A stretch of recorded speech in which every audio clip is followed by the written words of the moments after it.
alors que nous lisons la parole du Seigneur. Vous qui aimeriez prendre le passage de l'Écriture que nous allons lire ce soir, prenez Matthieu 12, en commençant au verset 38. Et là, alors quelques-uns des scribes et des pharisiens prirent la parole et dirent, « Maître, nous voudrions te voir faire un miracle. » Il leur répondit, « Une génération méchante et adultère demande un miracle. Il ne lui sera donné d'autre miracle que celui du prophète.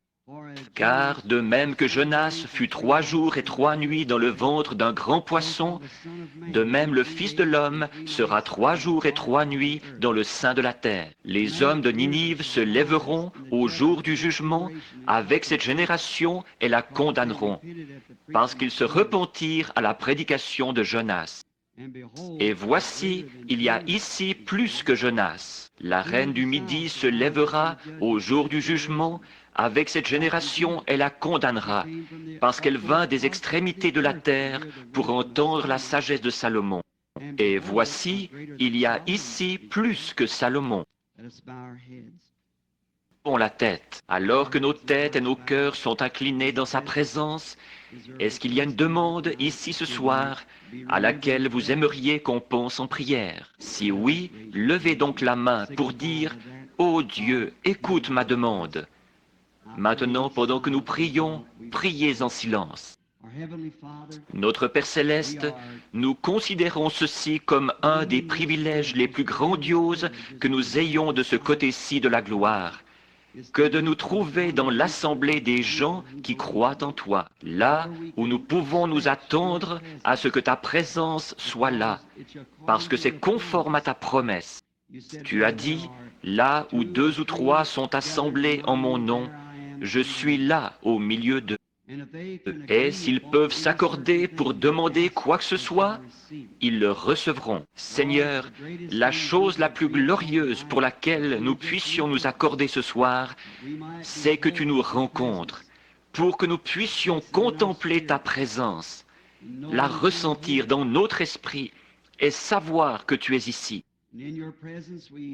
Et dans ta présence, nous sentons que nous pouvons déverser nos cœurs dans les supplications. Et alors que nous méditons sur toi, puissions-nous avoir le glorieux sentiment d'avoir la réponse à nos prières, comme nous le demandons maintenant au nom de Jésus-Christ.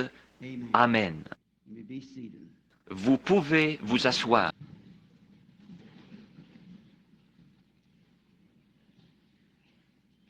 Je voudrais prendre comme sujet, si le Seigneur le veut, avec quelques passages des Écritures que j'ai notés ici, pendant quelques petits instants avant de prier pour les malades, traiter ce sujet.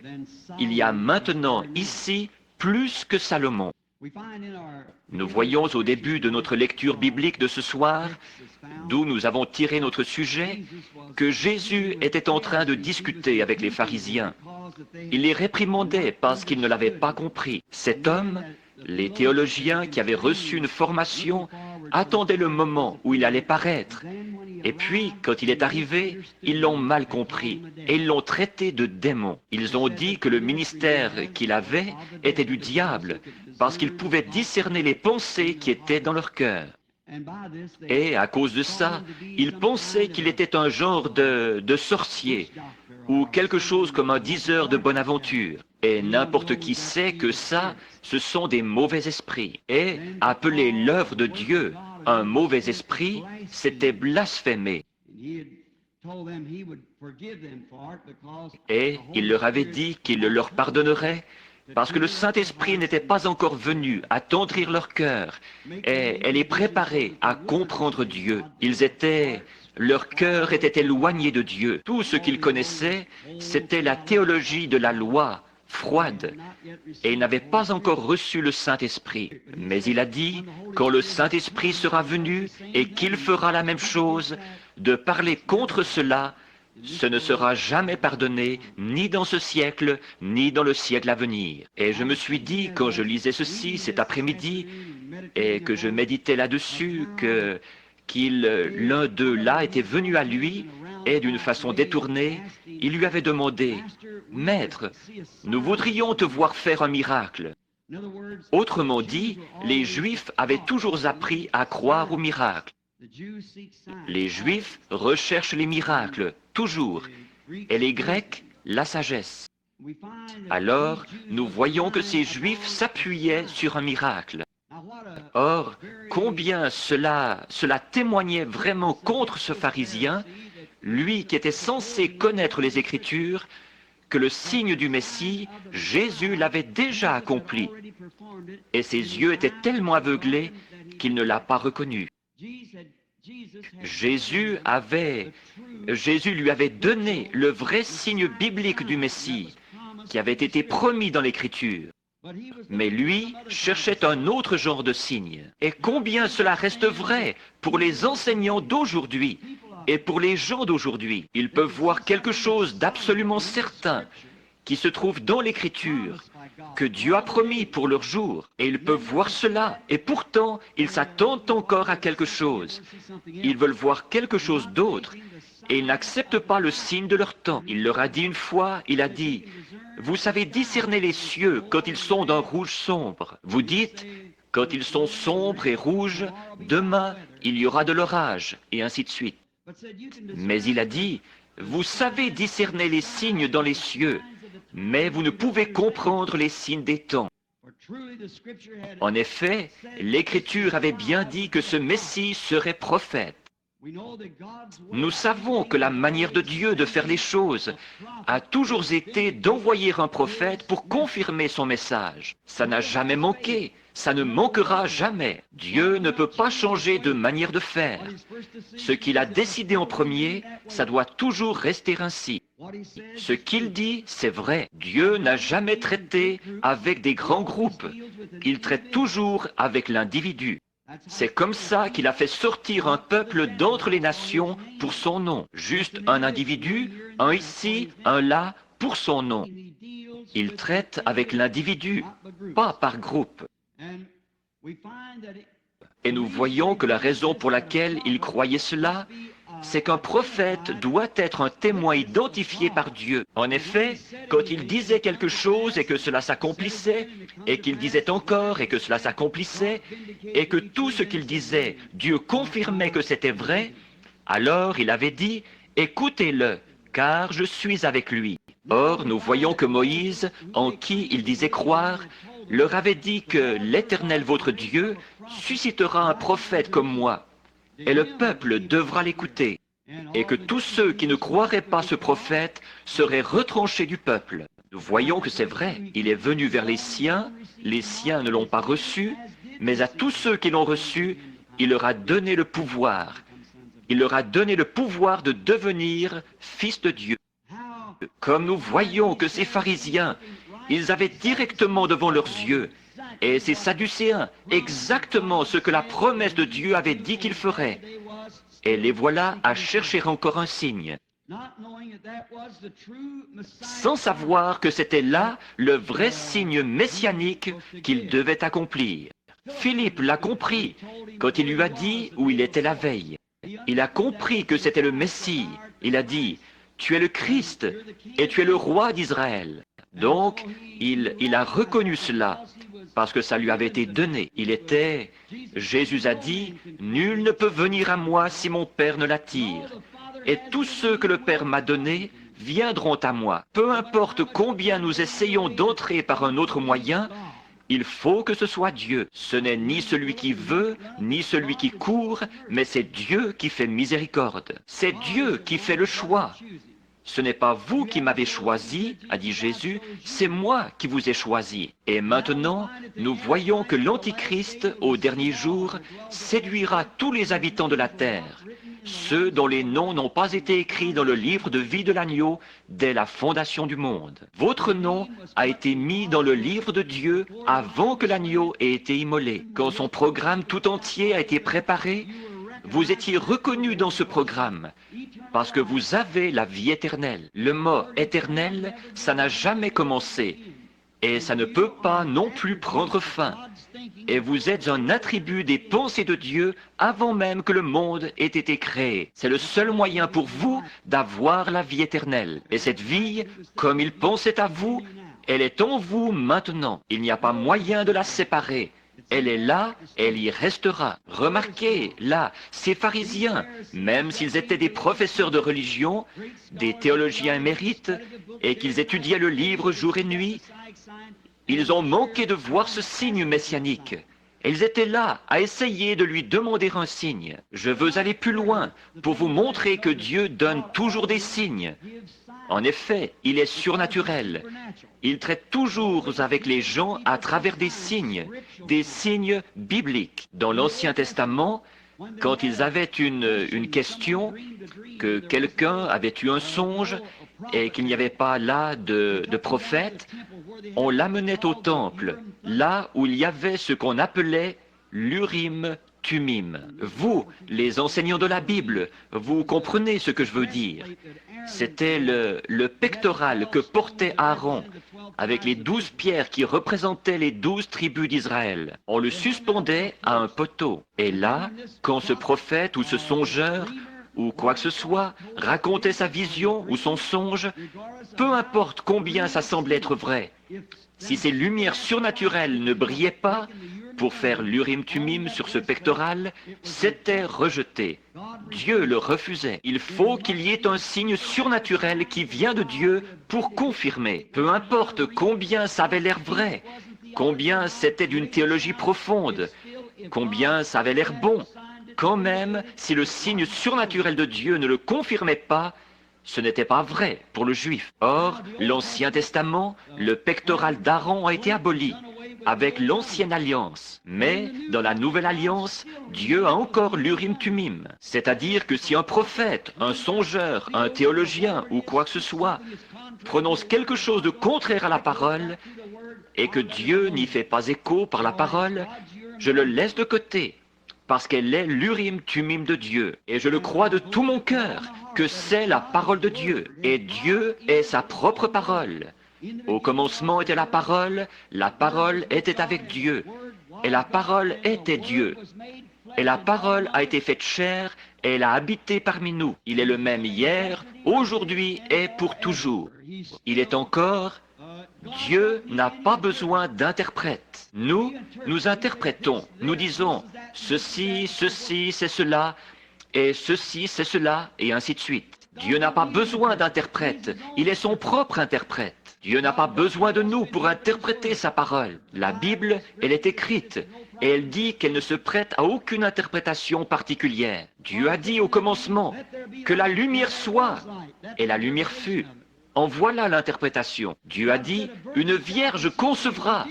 Elle l'a fait. En voilà l'interprétation. Elle n'a besoin de personne pour l'interpréter. Dieu a dit qu'en ce jour-ci, ces choses allaient se produire. Et elles se produisent. Elle n'a besoin d'aucune interprétation. C'est Dieu qui fait l'interprétation par lui-même. Ça se produit. Peu importe combien on essaye de la déformer et de dire, ça ne veut pas dire ceci, ça ne veut pas dire cela. C'est exactement ce qu'elle veut dire, et Dieu est son propre interprète. Il confirme sa parole, et c'est comme ça qu'il l'interprète, parce qu'elle s'accomplit. Maintenant, nous voyons ces hommes là, dans Matthieu, chapitre 12, versets 38 à 40, qui lui demandaient, « Maître, nous voudrions te voir faire un miracle. » Et il les réprimandait, parce qu'ils n'avaient pas cru en lui, et qu'ils avaient traité l'esprit même qui était sur lui de mauvais esprit, dans leur incrédulité, parce qu'ils ne pouvaient pas l'identifier aux membres de leur clergé. Ils ne pouvaient pas identifier d'où il venait. Ils ne savaient pas de quelle école il venait, s'il était pharisien ou sadducéen. Et ils n'arrêtaient pas d'essayer de démolir leurs instituts de théologie et de les appeler une bande de serpents. Et vraiment, ils n'arrivaient pas à l'identifier nulle part. Alors, d'où cet homme est-il venu ? Nous ne savons pas d'où il vient, et il ne se rendait pas compte que le signe même qui montrait qu'il était le Messie était là, comme cette petite femme au puits, là, dont nous avons parlé avant hier soir. Elle a reconnu cela, et ça a fait quelque chose pour elle. Et ceux qui ont reconnu cela, ils étaient la semence de Dieu qui devait être appelée en ce jour-là.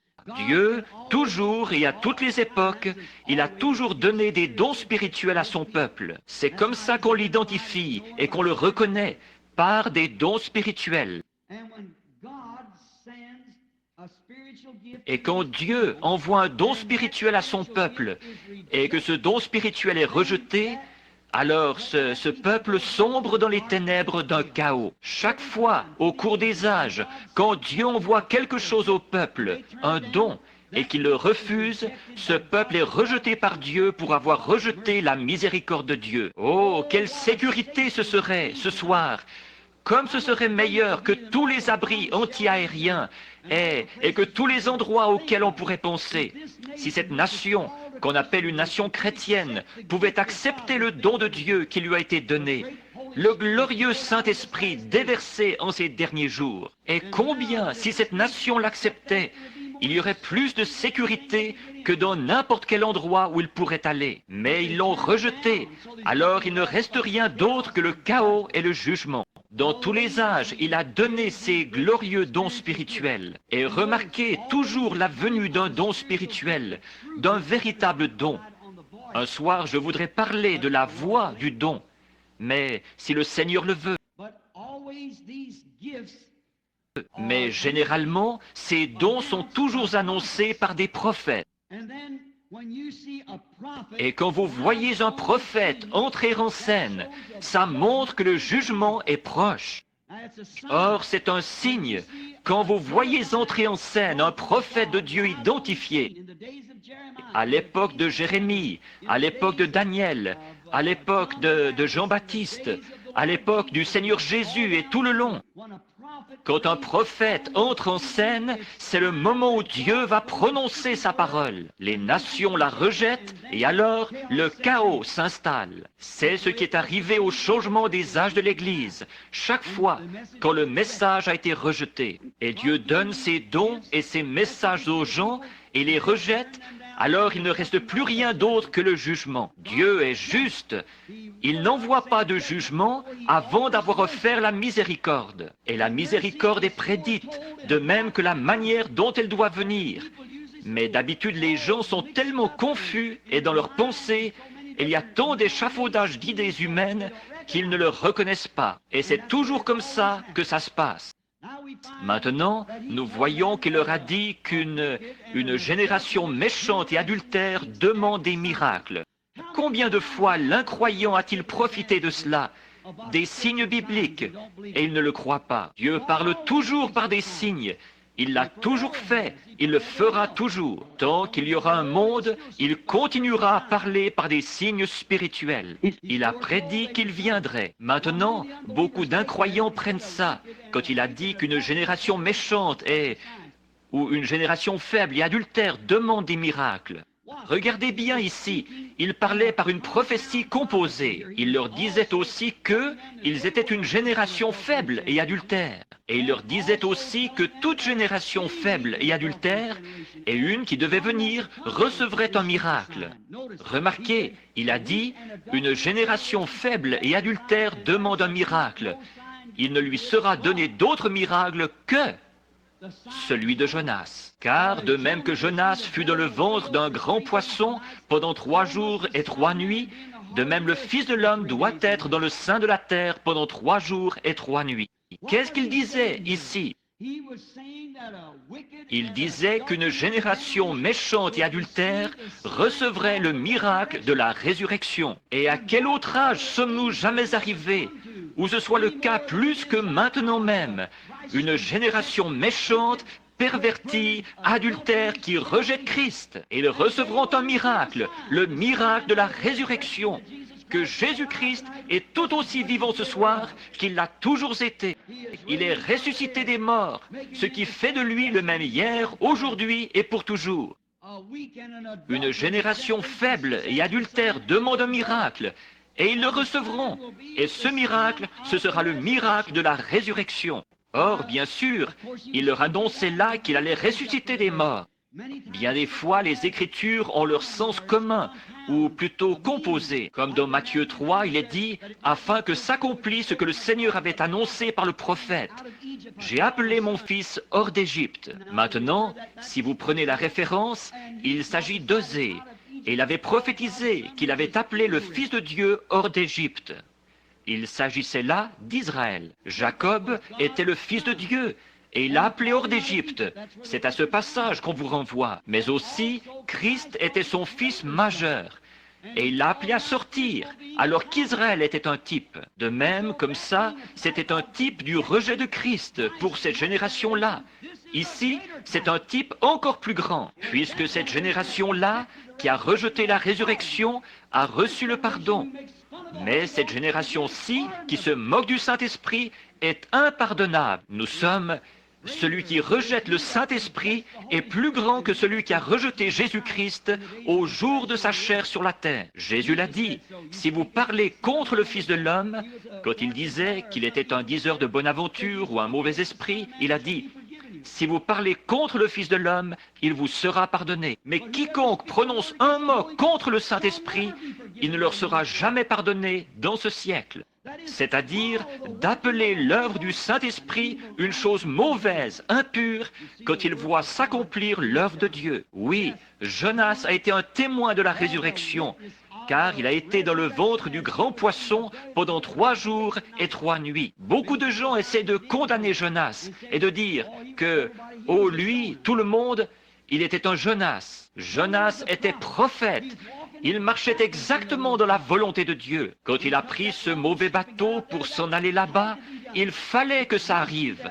Il fallait qu'il en soit ainsi pour montrer la résurrection de Jésus-Christ. Il devait jouer ce rôle-là, tout comme Agar qui a été chassée pour que la femme libre n'hérite pas avec la servante. Ces choses devaient arriver. Elles étaient des ombres et des types des choses à venir. Maintenant, nous voyons qu'il en arrive ensuite. Après avoir parlé de Jonas, alors il en arrive à l'époque de Salomon. Or, nous savons tous que l'époque de Salomon, c'était le millénium presque de l'Ancien Testament. C'était l'époque la plus glorieuse de toutes celles qu'Israël avait eues. C'était sous le règne de Salomon. Pas de guerre à mentionner. Et ça allait très bien pour eux. Dieu a donné à Salomon, qui était fils de David, il lui a donné un don de discernement.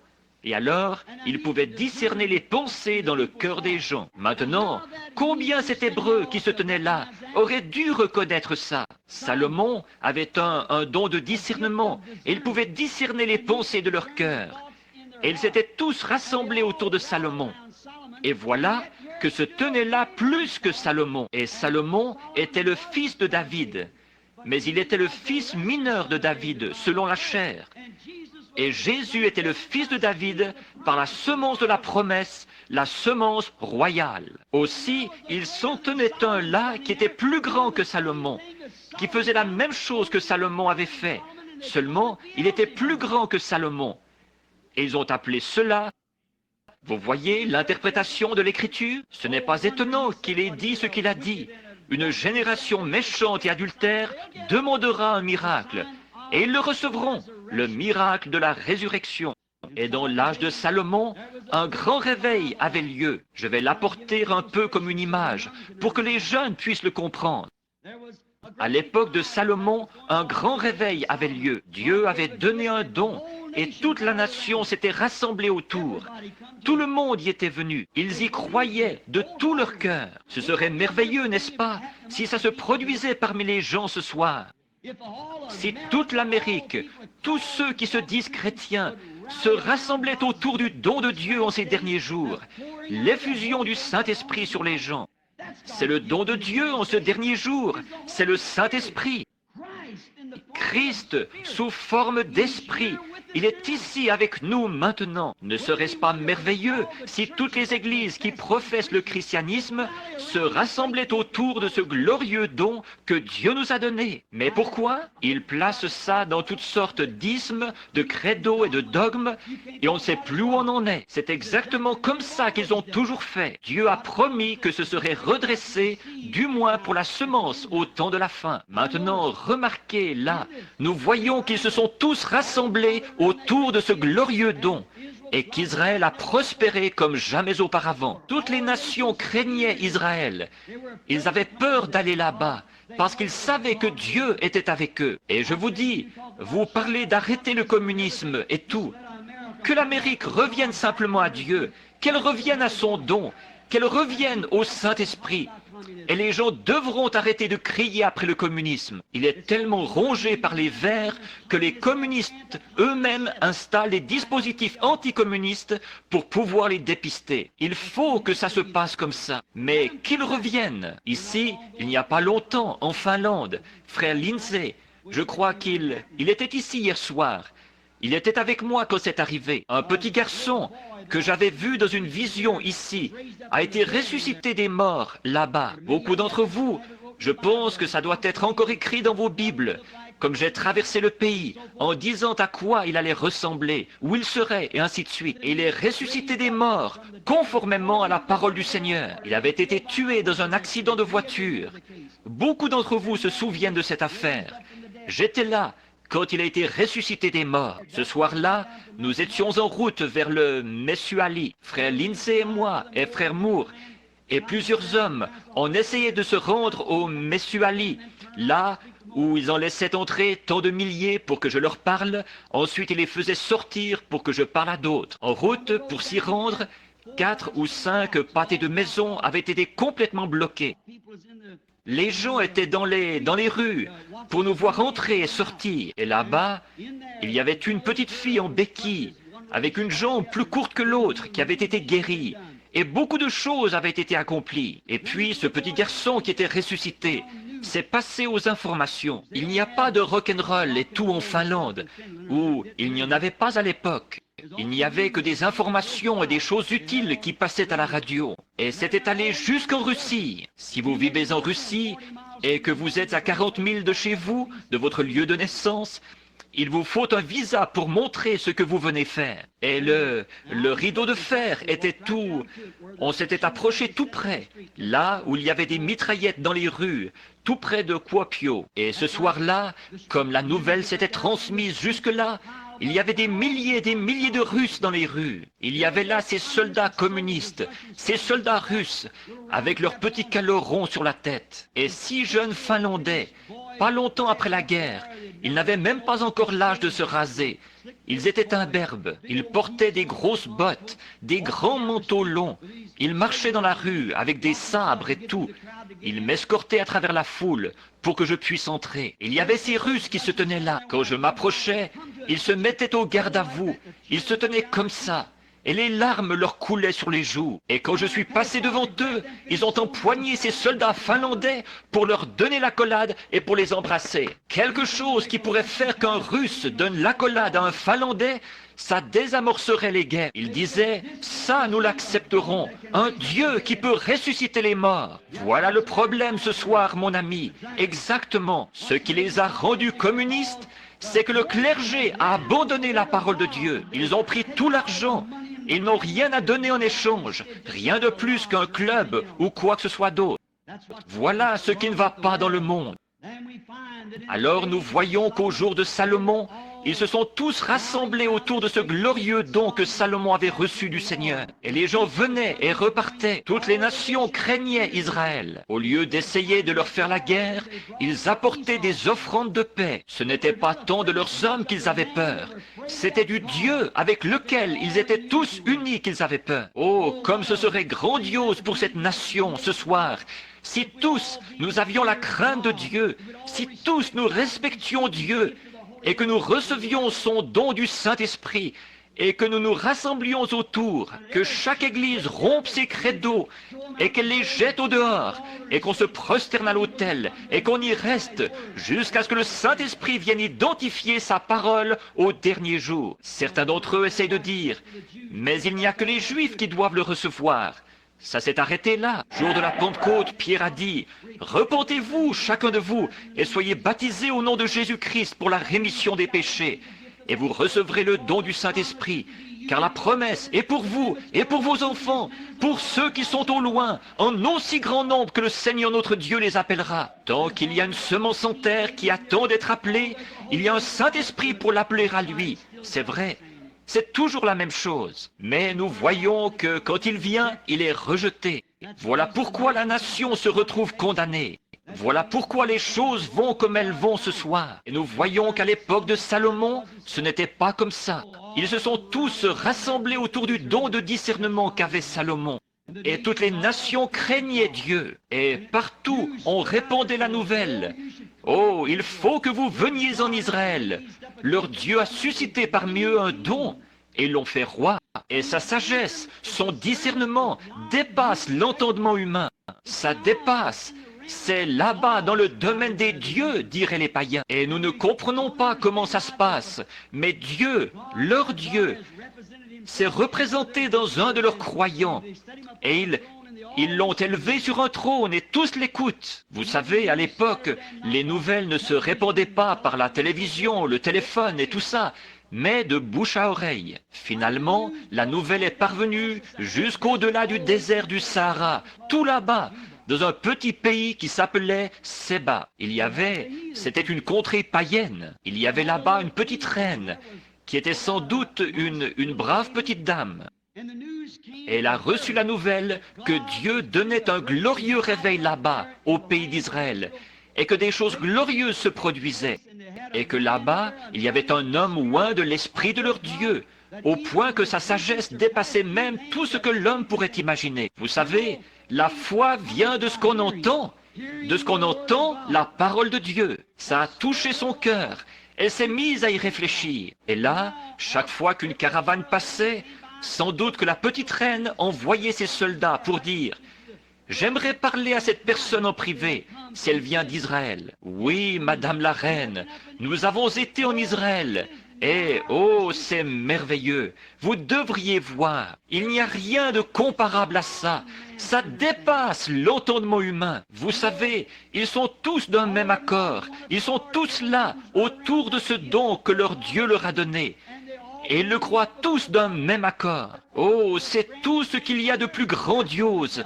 Et rien n'est caché. Dieu révèle tout. Si une nation se mettait en marche contre eux, là-bas, eh bien, leur Dieu leur révélerait par où ils arrivent et leur dresserait une embuscade avant qu'ils arrivent. Oh, c'était vraiment un glorieux réveil qui avait lieu. Alors, vous savez, la petite reine s'est mise à avoir soif de le voir par elle-même. Vous savez, il y a quelque chose là. L'homme sait qu'il vient de quelque part, et voilà qu'il est ici, et il ne sait pas pourquoi il est ici.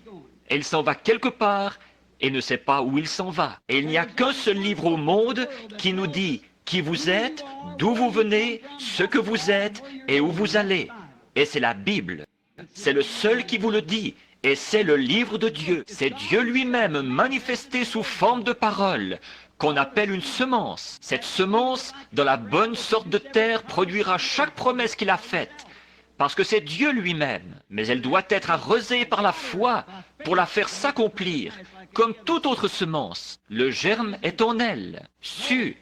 Remarquez maintenant, nous voyons qu'en faisant cela, la petite reine s'est mise à avoir faim et soif de Dieu. Oh, si seulement les dons de Dieu pouvaient créer une soif dans le cœur des gens, une soif de lui, comme cela a été le cas pour elle. Alors nous voyons, pour que les enfants, les tout-petits, il y en a toute une rangée qui sont assis ici et à différents endroits, pour qu'ils comprennent. Nous allons le mettre en scène pour eux, en quelque sorte, pour qu'ils comprennent. Maintenant, rappelez-vous, elle était païenne. Donc, pour faire cela, et comme elle était reine, il fallait qu'elle ait l'autorisation de son prêtre païen pour pouvoir y aller. Et je peux m'imaginer la voir s'approcher et faire ses courbettes devant lui et dire « Grand Saint-Père un tel, nous savons que les Israélites ont un réveil là-bas et que leur Dieu s'est représenté sous la forme d'un homme par un grand don en ce qu'il connaît les secrets du cœur. Et on me dit qu'il est la parole et que la parole juge les sentiments du cœur. Et on dit qu'elle est à l'œuvre dans un homme. J'aimerais avoir votre autorisation, très Saint-Père, pour me rendre là-bas et faire une visite pour voir moi-même. Eh bien, j'imagine la réponse qu'elle a reçue. Nous ne collaborons pas à ce réveil. Ou plutôt, ça, c'en est la version 64. Mais toujours est-il qu'ils disent, ils n'appartiennent pas à notre dénomination. Ils ne sont pas des nôtres. Nous n'avons rien à voir là-dedans. Rien du tout. Vous n'irez pas. Et ne sont qu'une bande de fêlés. On entend toutes sortes de rumeurs à leur sujet, qu'ils auraient traversé une mer Rouge, et toutes sortes de choses comme ça. Mais il n'en est rien. Le voici, notre grand Dieu. Vous le voyez là, près du mur? Eux, ils ont été comme ceci et comme cela. Et ils ont si souvent fait ceci et cela. La petite reine est repartie dégoûtée. Mais vous savez, il y a quelque chose là. Si Dieu commence à mettre une fin dans un cœur humain, il n'y a vraiment rien qui pourra lui faire obstacle. Qu'il y ait collaboration ou non, ou quoi que ce soit qu'il y ait, il faut qu'elle trouve cela. C'est comme pour la petite femme hier soir, quand je parlais de persister et de persévérer. Vous voyez, quelque chose s'empare de vous, et vous vous emparez de quelque chose. Comme Jacob, le fils de Dieu. Jacob, le fils de Dieu, une nuit, il s'est emparé de quelque chose, et cela s'est emparé de lui. Et il ne l'a pas laissé partir avant d'avoir atteint son but, d'avoir été béni par cela. Ça, c'est la vraie chose. Et quand un homme imite quelque chose, ça ne marchera jamais comme il faut. Mais si vous pouvez vous emparer de ce quelque chose, et que ce quelque chose s'empare de vous, cela va se produire. Si vous êtes venu ici ce soir pour être guéri, et que vous laissez le Saint-Esprit s'emparer de vous, et que vous vous emparez de lui, vous allez recevoir ce que vous demandez. Il n'y a aucun moyen de vous empêcher de le recevoir. Si vous êtes venu en croyant que Jésus-Christ sauve et qu'une puissance de salut s'empare de vous et que vous vous en emparez, vous serez sauvés. Si vous croyez au baptême du Saint-Esprit et que le Saint-Esprit s'empare de vous et qu'il vous baptise et que vous vous emparez de lui, vous n'aurez pas à quitter votre place. Il vous remplira de sa présence là où vous êtes, exactement comme il l'a fait. Comme Pierre prononçait encore ces mots, le Saint-Esprit descendit sur tous ceux qui l'écoutaient. Quelque chose s'était emparé d'eux, quelque chose s'était emparé de cette petite syrophénicienne dont nous avons parlé hier soir. Peu importe combien elle avait d'obstacles, elle y allait quand même. Quelque chose s'est emparé de cette petite reine dont nous parlons ce soir. Une païenne, une idolâtre. C'était pareil pour cette petite syrophénicienne, une grecque, une païenne, une idolâtre. Mais quelque chose s'est emparé d'elles. Elles sont emparées de quelque chose. Il y a toujours des difficultés sur la route. Satan barre le chemin avec tout ce qu'il peut quand il voit que Dieu commence vraiment à agir. Il va le faire pour vous. Il mettra tous les obstacles qu'il peut sur votre chemin. Rappelez-vous, cette femme a eu beaucoup d'obstacles, mais sa foi n'en avait pas. La foi ne connaît pas d'obstacles.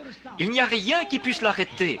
Peu importe ce que qui que ce soit dit, si vous êtes accroché à Dieu comme il faut, que Dieu est accroché à vous comme il faut, 40 médecins peuvent se tenir là pour vous dire que vous allez mourir, et vous ne croirez pas un mot. Non, monsieur, non, monsieur. 40 hommes d'église peuvent se tenir ici, comme les 400 d'Achab, pour s'opposer à vous. Si vous êtes un Michée et que vous êtes accroché à Dieu, que Dieu est accroché à vous, et que vous le voyez confirmé dans la parole, rien ne va vous arrêter.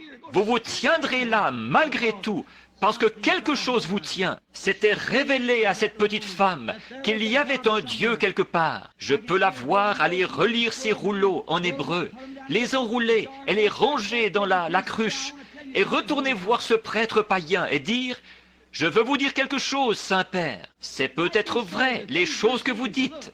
Mais écoutez, ma grand-mère adorait cette idole.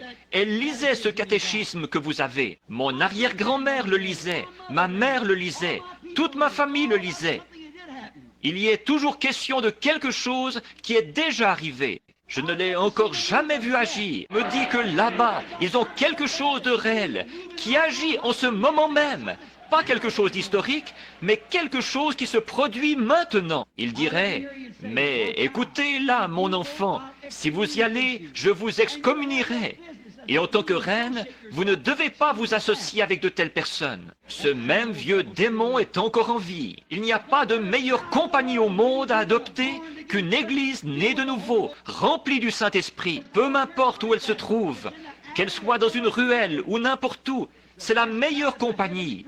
C'est un groupe céleste. Remarquez, des croyants qui croient en Dieu. Son cœur tambourinait d'impatience. Elle voulait voir. Elle en avait entendu parler. Elle n'en savait rien, mais elle voulait le voir. Et je peux l'entendre dire, eh bien, vous pouvez bien rayer mon nom du registre si vous voulez. Tout ce que vous dites, et ces idoles, et ces livres et tout, Je vous vois sans cesse en train de parler de quelque chose, de parler de quelque chose. Ça n'a jamais agi. Je n'ai encore jamais vu cela agir. Je veux quelque chose de réel. Et elle se prépare à partir. Quel dommage qu'il n'y ait pas plus de ces petites reines aujourd'hui. C'est vrai. Et là, nous voyons qu'elle a utilisé une très bonne tactique en y allant. J'aimerais que tout le monde pense à ceci.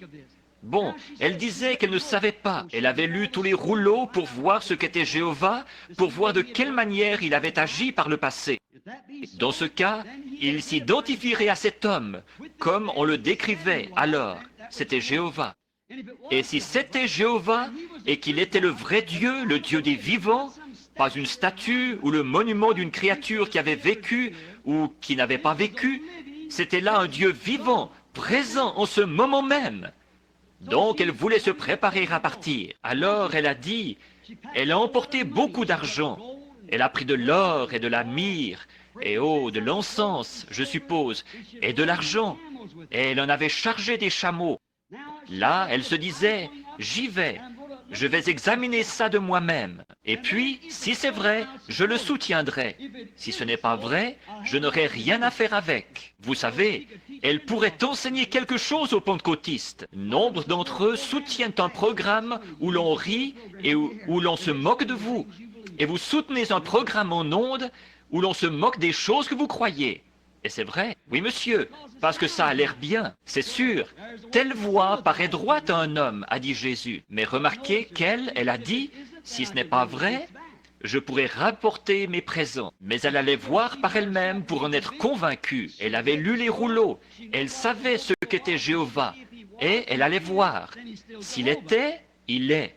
Alors, il est encore Jéhovah. C'est valable aujourd'hui. Jésus-Christ est ce qu'il était. Et il le sera toujours, il ne change jamais. La Bible dit qu'il est le même hier, aujourd'hui et pour toujours. Nous voyons cette petite femme. Alors, vous parlez d'obstacles. Alors, voici ce qui a pu lui traverser l'esprit. Souviens-toi, il faut traverser le désert et c'est un voyage très long. Mesurez d'Israël, de Palestine jusqu'en Séba, à travers le désert du Sahara. Pour un chameau, ça prendrait, je pense, pour les caravanes, ça leur prenait 90 jours, 3 mois à voyager sans arrêt pour se rendre d'un endroit à l'autre. 3 jours, 3 mois de voyage. Et puis, pensez-y, elle a traversé la chaleur de ce désert. Elle y était résolue. Il fallait qu'elle le fasse. Traverser la chaleur de ce désert jusque tout là-bas pour voir si c'était réellement Dieu. Ce n'est pas étonnant que Jésus ait dit, elle se tiendra avec cette génération et la condamnera. Elle n'avait pas une Cadillac climatisée. Il y a des gens ici, à Dallas, qui ne veulent même pas traverser la rue pour l'entendre. C'est vrai, ce n'est pas étonnant qu'elle se tiendra là dans les derniers jours. Mais se tenir au loin quelque part et critiquer cela, ils font ça partout ailleurs. Il est dit qu'elle vint des extrémités de la terre pour entendre la sagesse de Salomon. Et il y a ici plus que Salomon. Remarquez, elle a eu ça à affronter. Elle devait probablement voyager de nuit, tellement il faisait chaud dans le désert. Les rayons du soleil qui frappent directement ce désert du Sahara, ça vous écorcherait. Et peut-être que là, elle a dû voyager de nuit. Autre chose, souvenez-vous, elle était chargée d'offrandes et tout. Les fils d'Ismaël étaient d'excellents cavaliers. C'étaient des brigands dans le désert. Comme ça aurait été facile pour les enfants d'Ismaël de venir comme un fleuve et d'abattre les 2 ou 3 petits eunuques qu'elle avait avec elle. Son petit groupe de soldats, d'eunuques, et ses petites servantes, les abattre et les laisser étendus là et repartir avec des pierres précieuses qui valaient des dizaines de milliers de dollars.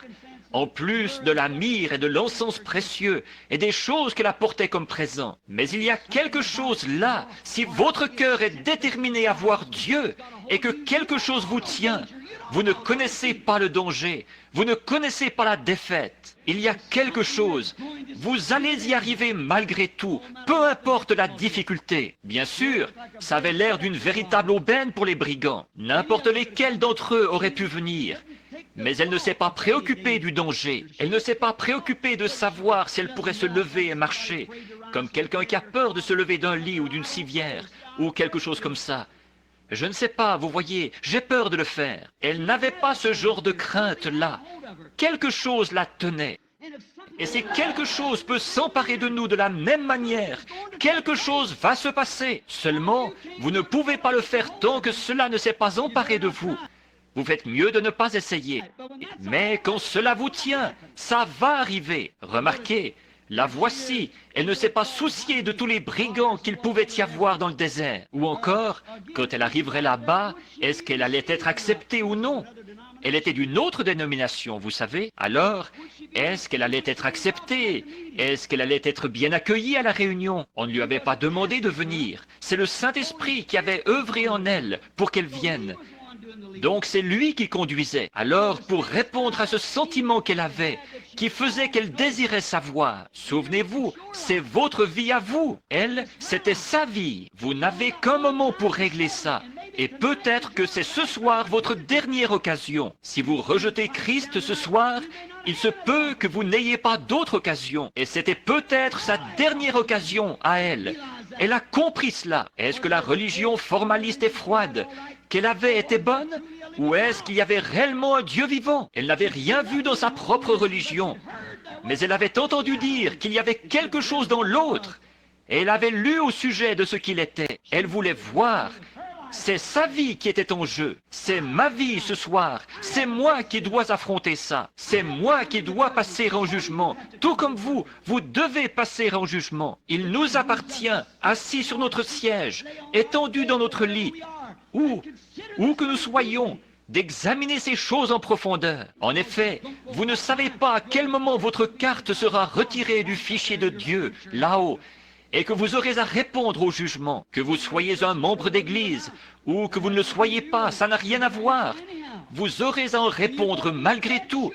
Et vous faites mieux d'en être absolument certain. Éprouvez votre expérience avec Dieu. Voyez si vous êtes réellement tenu par quelque chose qui vous ramène à cette parole, qui vous garde loin des credos et des formes, et ainsi de suite. Il a promis que dans les derniers jours, le cœur des enfants se tournerait de nouveau vers les pères. Et nous croyons cela. Remarquez, nous le voyons maintenant, en ce jour-ci. Et elle ne s'est pas arrêtée à la crainte, ni à quoi que ce soit qui aurait pu la troubler. Elle ne pensait pas à ça. Ce qu'il y avait, c'est qu'elle voulait voir si c'était réel ou non. Alors elle s'est mise à traverser le désert. Et ça n'a pas... Elle a eu du mal à le faire. Tout ce que vous...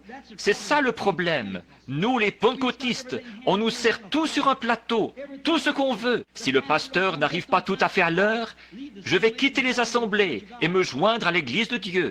Et vous savez, on est tellement dorlotés. Ça me rappelle qu'il y avait autrefois un vieux loup de mer qui revenait de la mer. Et un poète y allait, il n'avait jamais vu la mer. Il en avait parlé dans ses écrits. Mais il ne l'avait jamais vu. Le vieux loup de mer le rencontre. Il dit, « Où vas-tu, mon brave ?» Il dit, « Je vais vers la mer. Je suis poète. J'ai parlé de la mer dans mes écrits.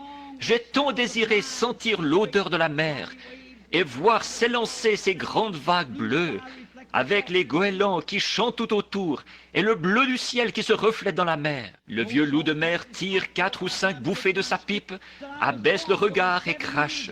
Il dit, « Je suis né au bord de la mer, il y a 70 ans. Je ne lui trouve rien de tellement attirant. Il y avait vécu si longtemps que c'était devenu banal. Voilà ce que nous avons ce soir. Nous vivons dans la présence de Dieu depuis si longtemps qu'elle est devenue chose banale pour nous. Nous devrions nous réveiller et nous rendre compte que Jésus-Christ est vivant et qu'il est ressuscité des morts. Tout cela allait être une nouvelle expérience pour cette petite reine. Elle a persisté. Elle voulait voir cela, c'est certain. Elle a persisté. Il fallait bien qu'elle persiste pour quitter sa nation. Elle avait tout son prestige à abandonner et toutes les associations de jeux de cartes et tout ce dont elle faisait partie, tous les cercles de couture et les choses dont elle faisait partie. En tant que reine, toute la célébrité qu'elle connaissait. Elle serait la risée de ce groupe. Mais qu'est-ce que ça changeait pour elle? Il s'agissait de son âme à elle. Il s'agit de votre âme à vous. Il s'agit de mon âme à moi. Qu'est-ce que ça change pour les méthodistes, baptistes, presbytériens ou unitaires, binitaires, trinitaires ou quoi encore? C'est de mon âme à moi qu'il s'agit. C'est de votre âme à vous qu'il s'agit. C'est la parole de Dieu qui est confirmée. Nous voyons qu'elle, ça ne changeait rien pour elle. Ce que n'importe qui pouvait dire, ou sa célébrité, ou ses amis, s'il fallait qu'elle laisse là tout ce qu'il y avait au monde. Si c'était réel, elle était prête à y venir. Elle donnerait son royaume, tout le reste. Si c'était réel, elle voulait trouver Dieu. Il y avait quelque chose dans son cœur. Nous voyons qu'elle a traversé le désert. Finalement, après tous ces jours, 90 jours, 3 mois, la caravane a fini par arriver à la porte. Seulement, elle n'est pas arrivée comme beaucoup de gens viennent aux réunions aujourd'hui. Il y en a beaucoup qui viennent et qui disent « J'ai entendu dire qu'il y a... quelqu'un m'a dit qu'il y avait... Oui, eh bien, je vais y aller. » Et ils s'assoient un instant. Observez-les, vous en voyez partout. Ils disent, dès qu'il dira un mot qui va à l'encontre de ce que je crois, ils prennent la porte, ils s'en vont. Je ne retournerai plus jamais en écouter un autre. Vous voyez, ils ne restent pas assis assez longtemps, c'est tout. C'est ça. Et que dire de Jésus, quand il était assis devant ses 70, là, et qu'il en avait 70, et qu'il avait toute la foule. Il était un grand homme.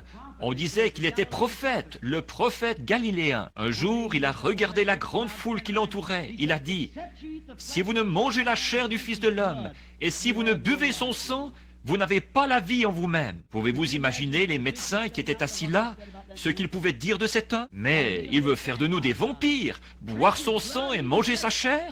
Il ne l'a pas expliqué, il n'avait pas besoin de l'expliquer. Il fallait qu'il éloigne les parasites qui l'entouraient. Au lieu d'essayer de les dorloter et de mettre leur nom sur un registre, il les éloignait. Il n'avait pas besoin d'eux. Donc nous voyons qu'il était là. Il a dit, si, il ne l'a pas expliqué. Regardez bien, les disciples, ils sont restés tranquilles. Ils n'ont rien dit. Je vois le docteur et je vois les pharisiens qui disaient, vous voyez, cet homme a perdu l'esprit, il est fou. Il veut maintenant que nous découpions son corps et que nous le mangions et que nous buvions son sang. Un vampire humain. Mais nous ne pourrions pas faire une telle chose. Oh, c'est insensé. Cet homme a perdu l'esprit. Ils sont partis. Alors il a promené le regard sur ces théologiens qui étaient assis autour de lui, ces 70, et il a dit, vous, que direz-vous quand vous verrez le Fils de l'homme monter au ciel, d'où il vient? Ces docteurs en théologie se regardaient en disant, le Fils de l'homme monter au ciel, d'où il vient? Mais nous le connaissons, nous sommes allés à l'étable où il est né, nous avons vu le berceau dans lequel il a été bercé. Nous connaissons sa mère, il pêche avec nous, il chasse avec nous, il habite ici dans les collines. Il porte les mêmes vêtements que nous, il mange la même nourriture. Et ce Fils de l'homme, d'où est-il venu? Il est venu de Nazareth. Ça, c'est trop fort pour nous. Ils sont partis. Il ne l'a toujours pas expliqué. Voyez, il a regardé, et il a parcouru du regard les 12. Il a dit, voulez-vous partir, vous aussi? Bon, eux non plus ne pouvaient pas l'expliquer, mais quelque chose s'était emparé d'eux. Vous voyez, ils savaient. C'est là que Pierre a prononcé ces paroles mémorables. « Seigneur, nous avons vu l'Écriture confirmée par toi. Où irions-nous? Nous savons que tu as les paroles de la vie. Tu es la source de la vie. Nous en sommes convaincus. » Jésus a dit, « Je vous ai choisis, vous les 12, et l'un de vous est un démon. » Vous voyez, il n'y est pas allé par 4 chemins, en faisant du raffinement, en les dorlotant, en leur passant la main dans le dos, en les baptisant en cachette ou quelque chose comme ça. Il était Dieu fait chair sur la terre. Il était la parole de Dieu confirmée. Et ceux qui avaient faim sont venus. Ceux qui n'avaient pas faim ne pouvaient pas venir. Il a dit, tous ceux que le Père m'a donnés viendront.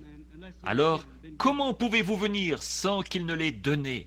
Que ça n'ait été donné. Maintenant, remarquez, nous voyons cette petite reine. Elle a fini par arriver. Elle n'a pas attendu comme ces gens-là. Certains d'entre eux la suivaient.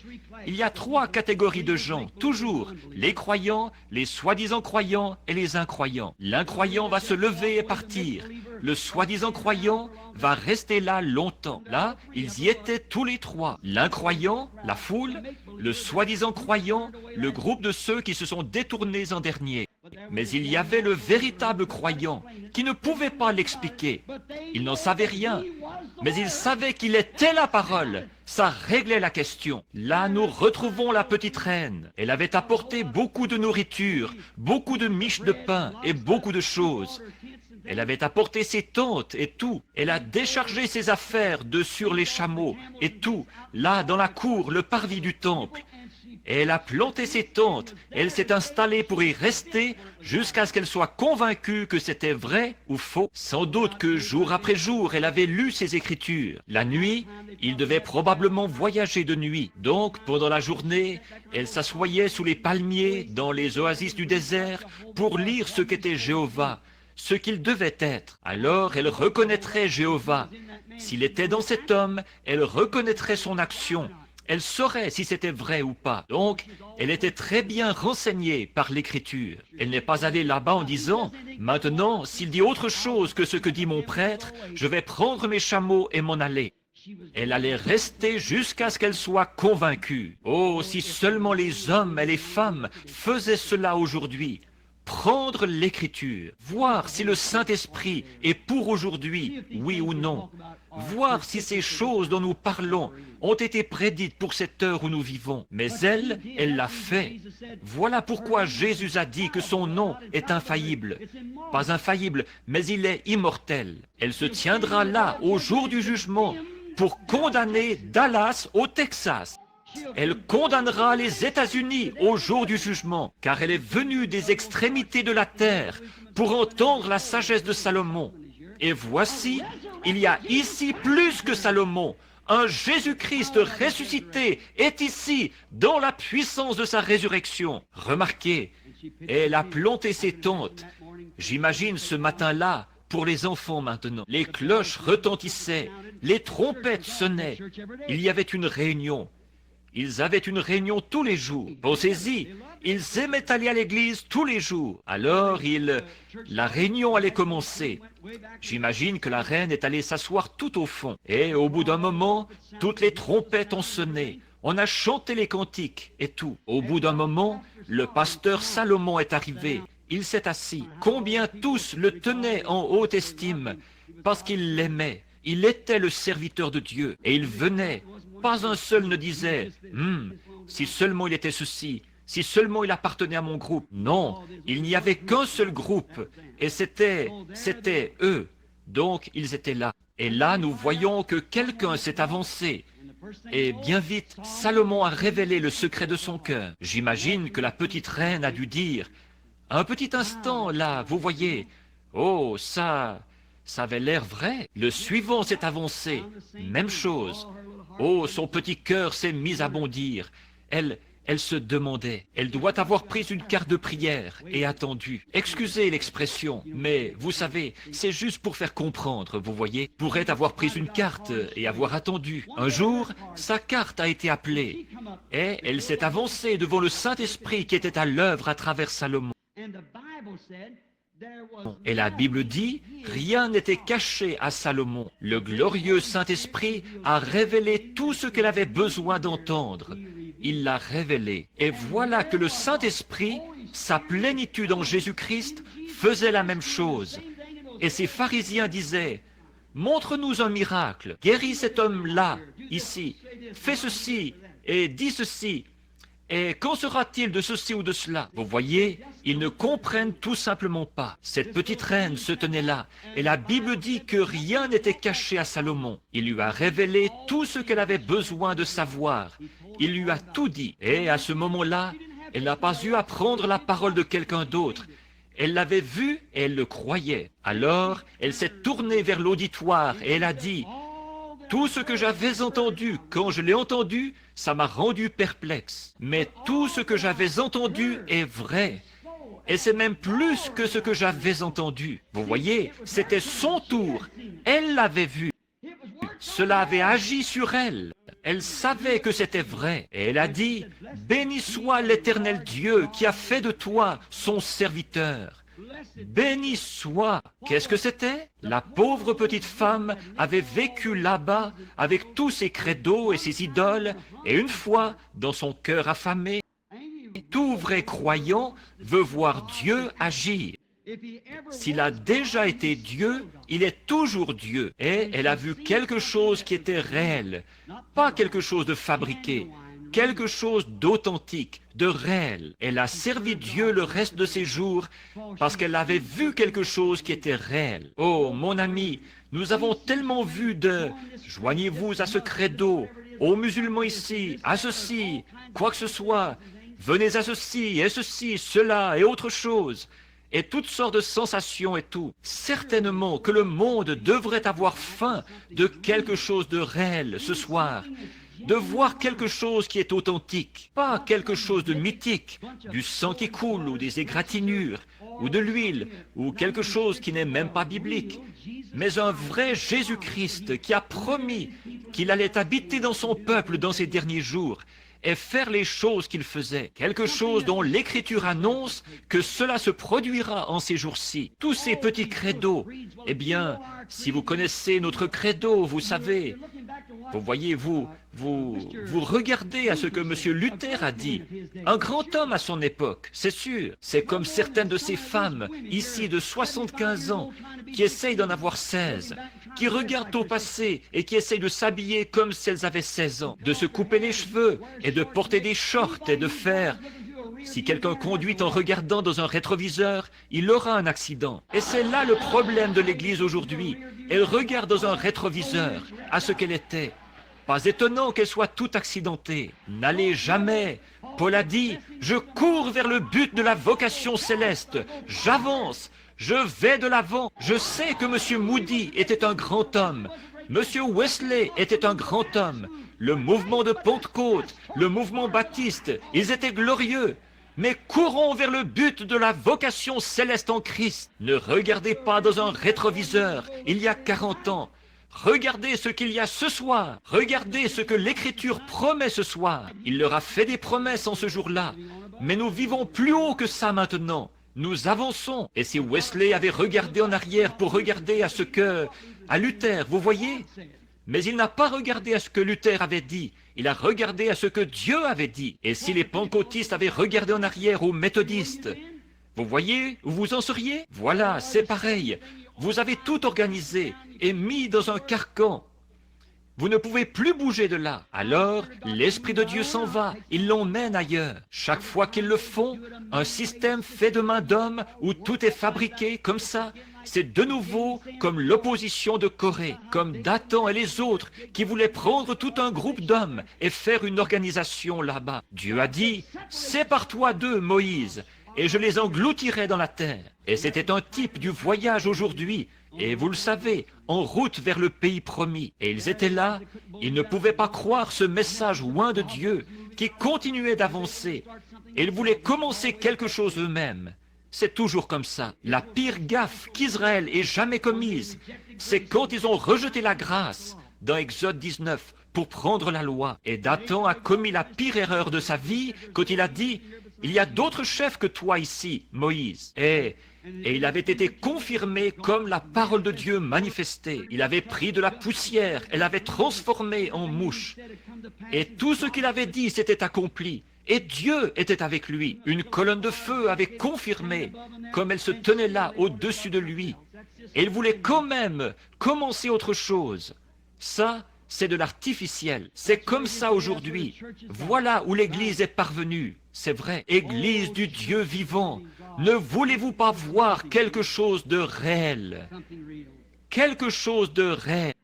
Une petite histoire avant de prier pour les malades. J'aime chasser. Ma mère, vous savez, sa mère touchait la pension. Elle était indienne Cherokee. Et ma conversion ne m'a jamais enlevé l'amour des bois. J'aime ça. C'est là qu'on voit Dieu. C'est là que j'ai vu Dieu en premier. C'était dans les bois. C'est là qu'il nous rencontre. C'est là qu'il parle. C'est là qu'il y a eu la rencontre de ces 7 anges.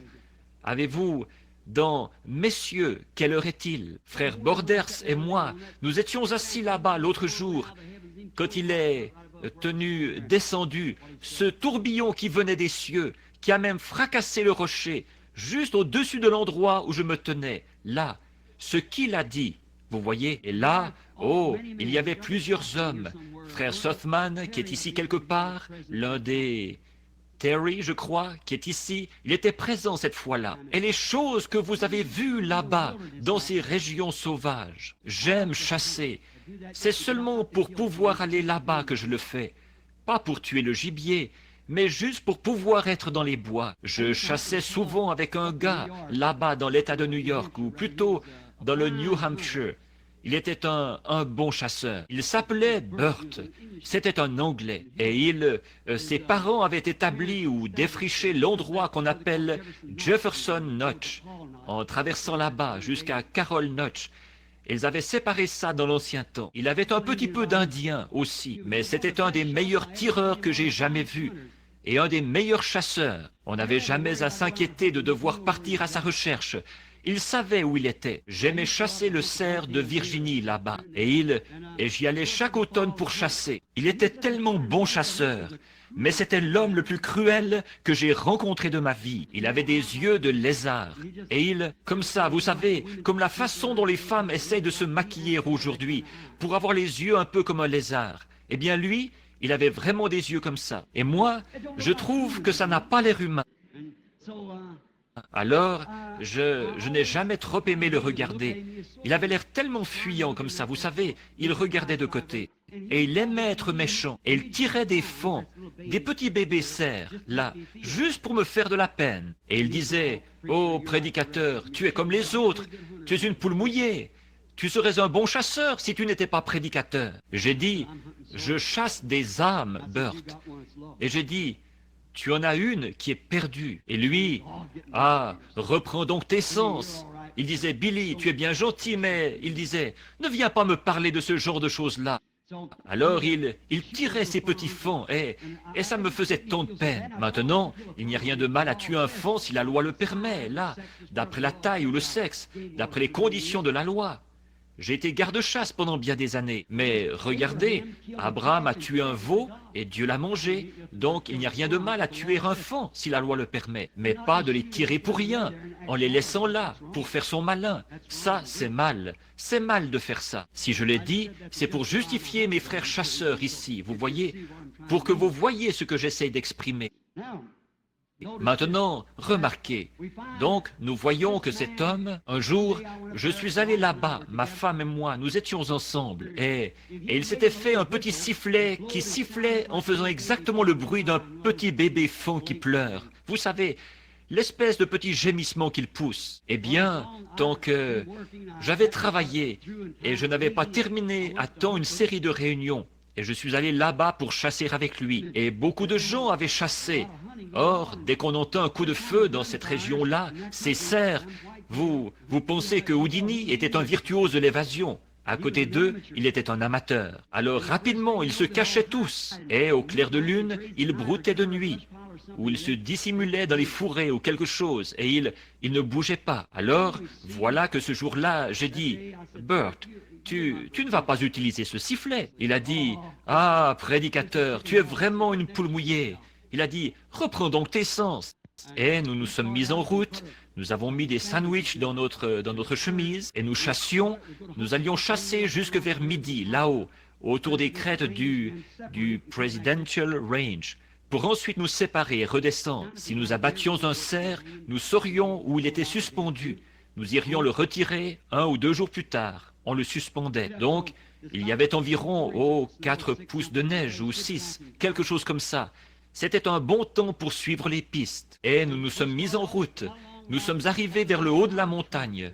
Pas de piste, il n'y avait rien. Il y avait clair de lune la nuit. Et les cerfs, Burt était devant moi, il ouvrait le chemin, et moi je suivais derrière lui. Et il s'est assis un peu comme ça. La neige était sèche, et il s'est mis à fouiller. Je pensais qu'il voulait manger son sandwich, et qu'on allait se séparer là, parce que là, nous étions déjà bien haut dans la montagne. Et il fouillait, ici. Alors j'ai décidé de sortir mon sandwich, et je me suis mis à chercher un endroit où poser ma carabine. Et je me suis mis à sortir mon sandwich, et j'ai regardé autour de moi. Il a sorti ce petit sifflet. Ça, je me suis dit, quel sale tour à jouer de faire ça. Alors il a pris ce petit sifflet et il m'a regardé de ses yeux de lézard. Il a regardé vers moi. Il a mis ce petit sifflet dans sa bouche, comme ça. Et j'ai dit, Burt, tu ne ferais quand même pas une chose pareille. Il a dit, Oh, et il a sifflé comme ça. Et à ma surprise, à une cinquantaine de mètres de moi, droit devant, une grande biche s'est levée. Or, la biche, c'est la maman cerf. Et elle était là, avec ses grands yeux bruns et ses oreilles en l'air. Vous voyez, elle avait entendu.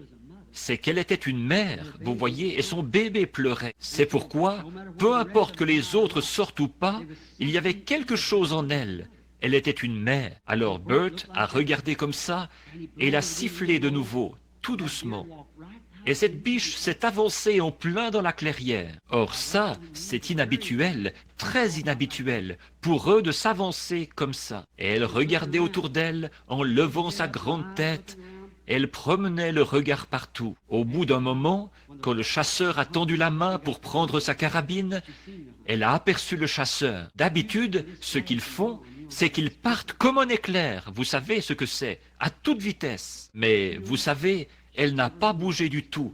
Elle est restée là, simplement, à le regarder de côté. Elle avait la tête tournée, elle regardait. Oh là là, je pensais, Bert, tu ne peux quand même pas faire ça. Vous voyez, elle ne jouait pas à la comédie. Ce n'était pas de l'hypocrisie. Ce n'était pas du théâtre. Chez elle, c'était inné. Elle était une mère. Et ce bébé, peu importe si ça lui coûtait la vie, il était en danger. Elle essayait de trouver ce bébé. Il était en danger. Elle était, l'instinct en elle, elle était mère. Et elle a vu le chasseur. Mais elle ne se souciait pas du chasseur. Elle se souciait de ce bébé en danger, ce petit fan. Alors il a baissé le cran de sûreté de sa 30-06. Oh, c'était un tireur d'élite. Il a braqué cette carabine sur elle. J'ai dû détourner la tête. Je ne pouvais pas m'en empêcher. Je ne pouvais pas le regarder. Je me suis dit, dans quelques minutes seulement, il va faire sauter son cœur si noble. Elle qui essaye de trouver son bébé qui est en danger, alors qu'elle sait que ce chasseur est là dans les buissons, et il allait faire sauter ce cœur si noble avec cette balle de 180 grains qu'il avait là-dedans. Et il était tellement bon tireur. Il a épaulé. Je me disais, je ne peux pas supporter de regarder ça. J'ai tourné le dos. Et j'ai dit, Seigneur, aide-le pour qu'il ne fasse pas ça. J'avais tellement de peine. Cette pauvre maman qui se tenait là, en train de chercher son bébé. Et je savais que ce n'était pas du fabriqué. Elle était une mère. Elle se serait enfuie en toute autre occasion. Elle ne se serait pas levée pendant que nous passions. Mais il y avait quelque chose en elle. Et j'ai attendu, et j'ai attendu, et le coup n'est pas parti. Eh bien, je me suis demandé, qu'est-ce qui ne va pas? Et j'ai attendu, ensuite je me suis retourné tout doucement. Et j'ai vu la biche qui se tenait là, elle le regardait toujours. Et j'ai regardé le canon de la carabine, il allait comme ça. C'est qu'il essayait de viser, et il n'y arrivait pas. Il a jeté la carabine par terre, et il a tourné la tête pour me regarder. Et ses grands yeux avaient changé. Les larmes coulaient sur ses joues. Il m'a attrapé par ma jambe de pantalon. Il a dit, « Billy, conduis-moi ce Jésus dont tu parles. » Qu'est-ce que c'était? Il avait vu quelque chose de réel. Voyez, cette petite maman cerf a dû faire preuve de noblesse de caractère, d'une vraie noblesse de caractère, qui a amené ce chasseur cruel, là, qui avait le cœur le plus cruel que j'ai jamais vu. Ce n'était pas une prédication que j'aurais prêchée, c'était ce qu'il avait vu, quelque chose qui était réel. Ce n'était pas du fabriqué, ce n'était pas de la frime, c'était là une vraie mère qui cherchait son bébé. Et c'est ça qui l'a amené à Christ. Maintenant, il est diacre dans l'église là-bas, un merveilleux chrétien, parce qu'il a vu quelque chose qui n'était pas du fabriqué. Ce n'était pas du faux semblant, c'était réel. Oh, frères, sœurs, si cette église, si ces gens ce soir, si vous et moi, il existe quelque chose de réel, pas du fabriqué. Vous pouvez en voir qui font semblant, mais il existe quelque chose d'authentique. Il y a quelque chose dans un homme qui le fait vivre pour Dieu. Il y a un authentique Saint-Esprit ce soir, frère, qui n'est pas du fabriqué. C'est quelque chose d'authentique. Et combien ici voudraient être aussi chrétiens et aussi fidèles à Christ, mort, persécution, quoi que ce soit d'autre, vous aimeriez être aussi chrétien que cette biche était une mère. Est-ce que vous le voudriez? Vous voudriez être comme ça, n'est-ce pas? J'aimerais tellement être un chrétien comme ça. C'est comme cette petite syrophénicienne hier soir. Elle était une chrétienne comme ça. Cette petite reine dont nous parlons ce soir, elle était une chrétienne comme ça. Quand elle a vu quelque chose qui était réel, elle était prête. Oh Dieu, aide-nous ce soir à recevoir quelque chose de réel. Christ, courbons la tête un instant alors que nous prions. Maintenant, je me demande dans la salle ce soir s'il y en a ici pendant que vous restez bien tranquille, s'il y en a ici qui aimeraient. Vous ne connaissez pas Christ comme votre sauveur personnel et vous aimeriez le connaître comme votre sauveur. Voulez-vous lever la main? 1, 2, 3. Que Dieu vous bénisse, que Dieu vous bénisse, que Dieu vous bénisse, que Dieu vous bénisse. Que Dieu vous bénisse. Je me demande s'il y en a ici ce soir qui se sont prétendus chrétiens, qui sont peut-être membres d'une bonne église, d'un grand groupe de gens, mais vous savez pourtant au fond de votre cœur que vous n'avez pas le christianisme dans votre cœur par une naissance. Tout comme cette mère, la biche, elle était née pour être mère. Elle était mère jusqu'à la moelle des os. Et si vous aimeriez devenir un vrai chrétien, comme cette petite maman biche était mère, voulez-vous lever la main, dire « Priez pour moi, frère Branham, que Dieu vous bénisse, que Dieu vous bénisse.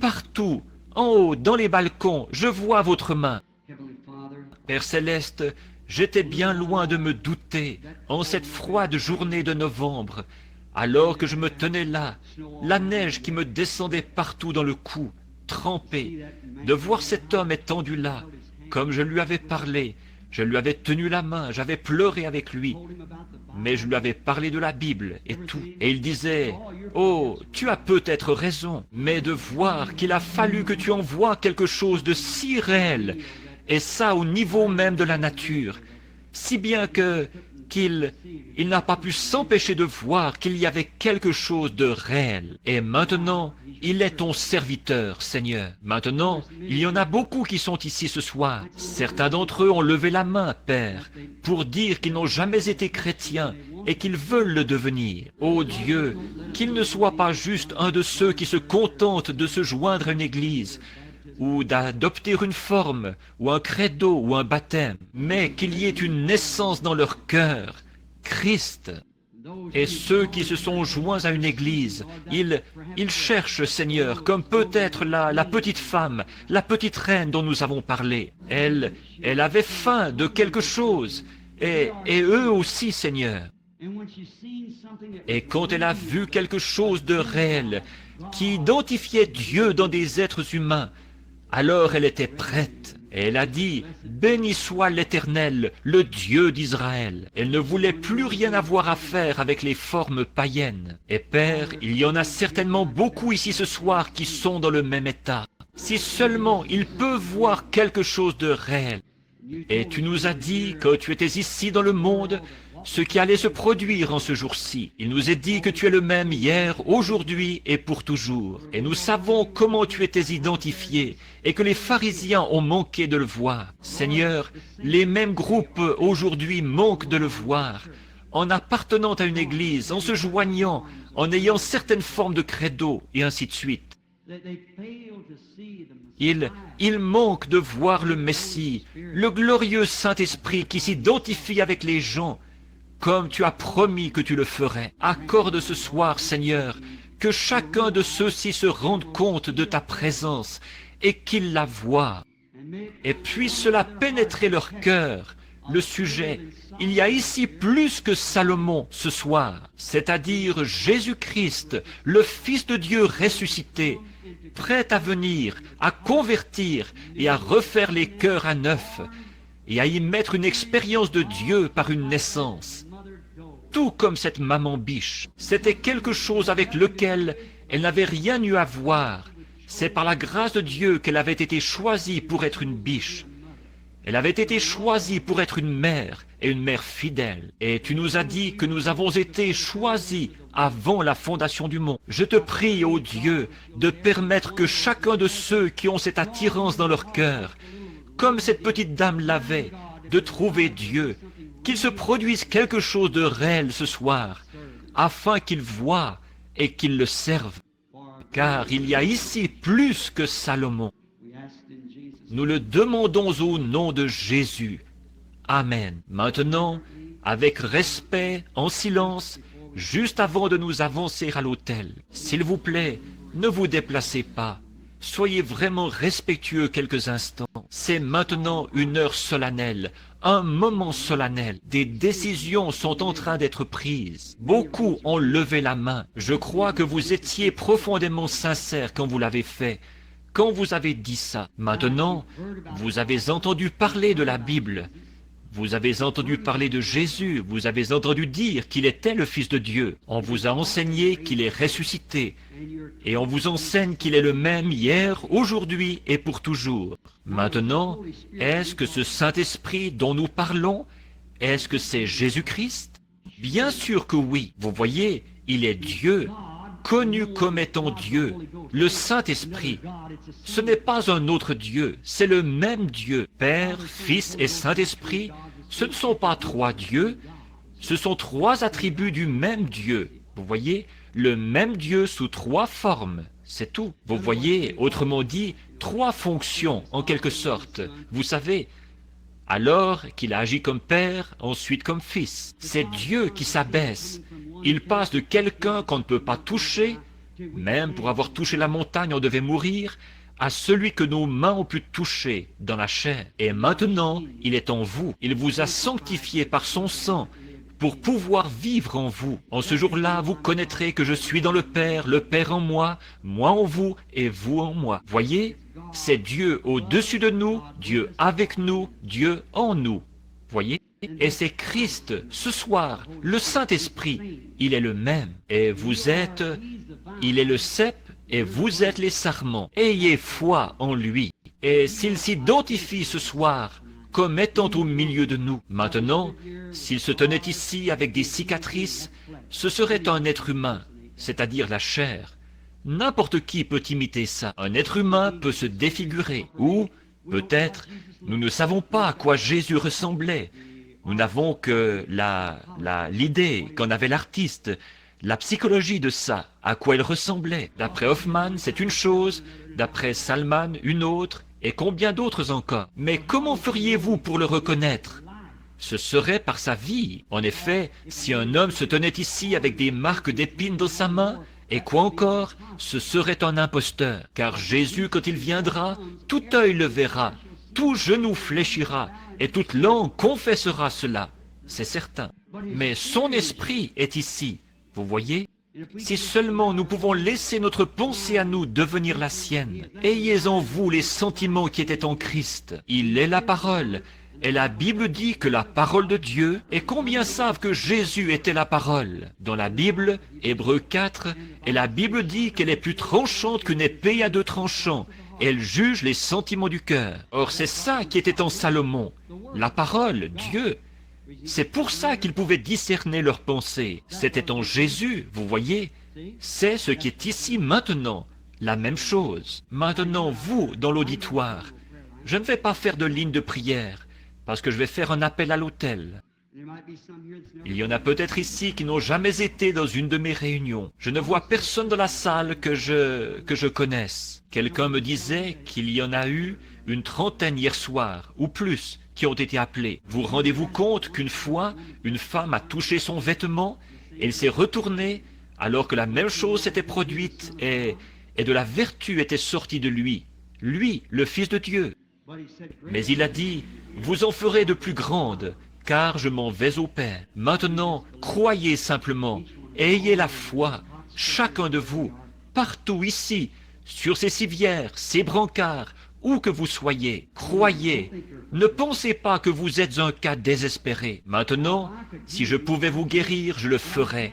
Mais je ne peux pas vous guérir. Je peux vous imposer les mains, et j'ai l'intention de le faire, à tous ceux qui ont des cartes. Et ils distribuent des cartes tous les jours. Donc, c'est ce que j'ai l'intention de faire. Mais ça, c'est seulement pour montrer que je crois avec vous. Mais regardez, pourquoi ne pas simplement le toucher, lui? La Bible dit qu'il est un souverain sacrificateur, maintenant même, qui peut compatir à nos infirmités.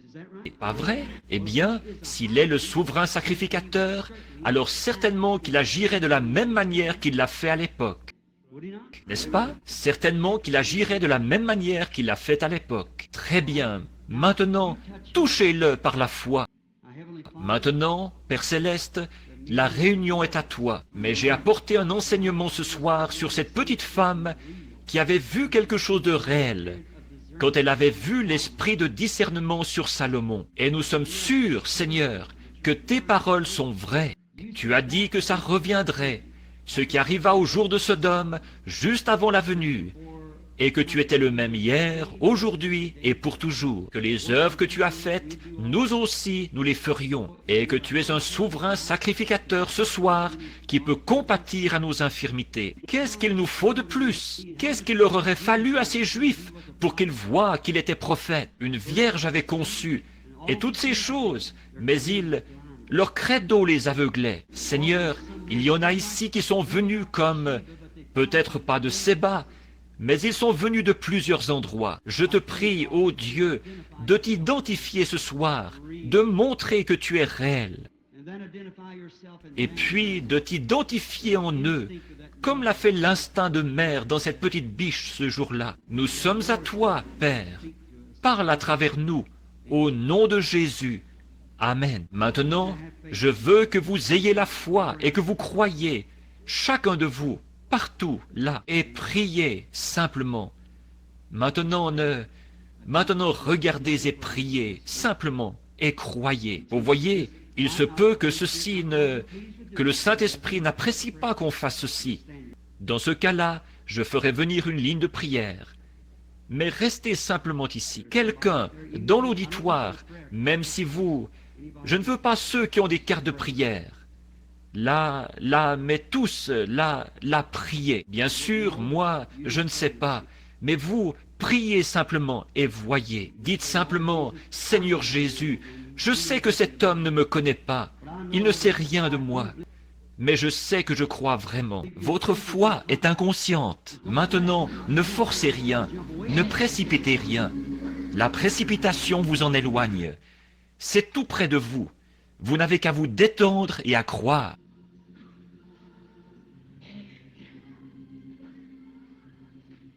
Maintenant, croyez. Simplement, ayez la foi.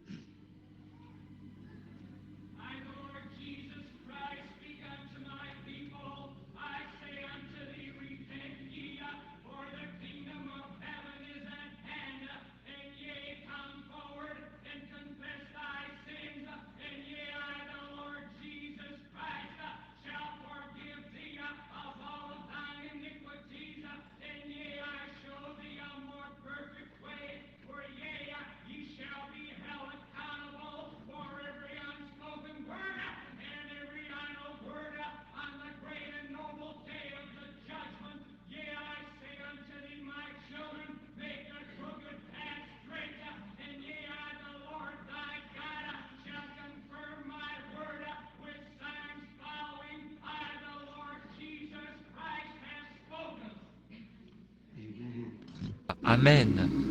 Alors, soyez respectueux. Ayez simplement la foi. Croyez simplement. Parfois, votre foi est inconsciente. Vous l'avez. Et vous ne vous en rendez pas compte. Cette petite femme l'avait. Elle ne s'en rendait pas compte. Combien d'entre vous ont déjà vu la photo de cet ange du Seigneur, cette lumière? Elle a été prise ici même au Texas.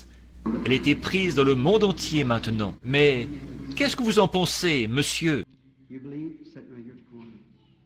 Est-ce que vous croyez? Vous qui êtes assis ici au coin? Vous sembliez regarder d'un regard si avide. Vous avez beaucoup de choses qui ne vont pas. Vous avez des complications, beaucoup de choses. Maintenant, quand j'ai dit cela, vous avez éprouvé une sensation très étrange, n'est-ce pas? Si c'est vrai, levez la main. Je vous suis totalement inconnu, je ne vous connais pas, c'est vrai. Vous savez quoi? Cette lumière s'est arrêtée juste au-dessus de vous. Voyez? C'est ça que vous avez ressenti.